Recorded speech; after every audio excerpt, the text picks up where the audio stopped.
અમારી નવી ચેનલ માંગ તમારું સ્વાગત છે। માંગ મોગલ તમને હર પલ ખુશ રાખે તેવી પ્રાર્થના કરું છું અને આજે તમને સંભળાવી છું શનિ પ્રદોષ વ્રત કથા અને વ્રત વિધિ। તો વિડિયો પૂરેપૂરે જોજો અને અમારી ચેનલને લાઇક શેર અને સબસ્ક્રાઇબ કરજો। પ્રદોષ વ્રત ખૂબ જ મંગળકારી અને શિવ કૃપા પ્રદાન કરે છે। આ વ્રત દર મહિનાના કૃષ્ણ અને શુક્લ પક્ષની ત્રયોદશીના રોજ રાખવામાં આવે છે। તેથી તેનું વાર મુજબ પૂજન કરવાનું વિધાન શાસ્ત્રમાં બતાવાયું છે। જો આ તિથિઓ સોમવારે હોય તો તેને સોમ પ્રદોષ કહે છે, મંગળવારે હોય તો તેને ભૌમ પ્રદોષ કહે છે અને શનિવારે હોય તો તેને શનિ પ્રદોષ વ્રત કહે છે। વિશેષ કરીને સોમવાર, મંગળવાર અને શનિવારના પ્રદોષ વ્રત ખૂબ જ પ્રભાવશાળી માનવામાં આવે છે। શનિ પ્રદોષ વ્રત વિધિ। દરેક પક્ષની ત્રયોદશીના વ્રતને પ્રદોષ વ્રત કહે છે।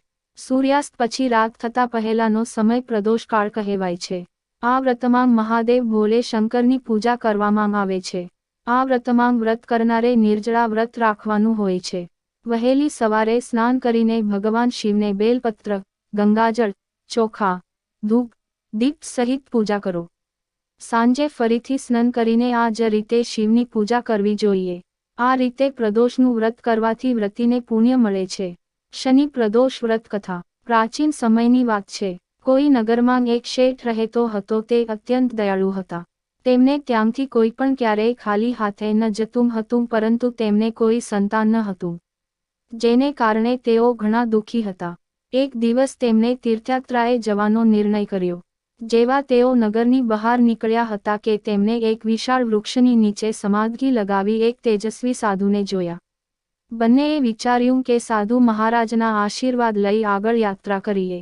પતિ પત્ની બંને સમાધિકાલીન સાધુની સામે હાથ જોડી બંસી ગયા અને તેમની સમાધિ તૂટે તેની પ્રતીક્ષા કરતા રહ્યા। સવારથી સાંજ અને પછી ફરીથી રાત પડી ગઈ, પરંતુ સાધુની સમાધિ ન તૂટી। પણ તે બંને પતિ પત્ની ધૈર્યપૂર્વક હાથ જોડીને બેસી રહ્યા। અંતે બીજા દિવસે સવારે સાધુ સમાધિથી ઉઠ્યા। પતિ પત્નીને ત્યાં બેસેલા જોઈએ સાધુ મહારાજ બોલ્યા, હું તમારી અંતર્મનની કથા જાણી ગયો છું। હું તમારા ધૈર્ય અને ભક્તિભાવથી અત્યંત પ્રસન્ન છું। સાધુએ સંતાન પ્રાપ્તિ માટે તેમને શનિ પ્રદોષ વ્રત કરવાની વિધિ સમજાવી અને શંકર ભગવાનની નીચેની વંદના બતાવી।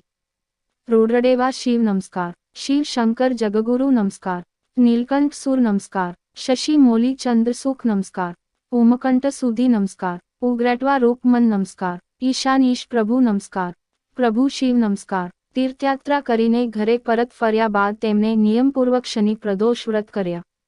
થોડા સમય પછી શેઠની પત્નીએ એક સુંદર પુત્રને જન્મ આપ્યો।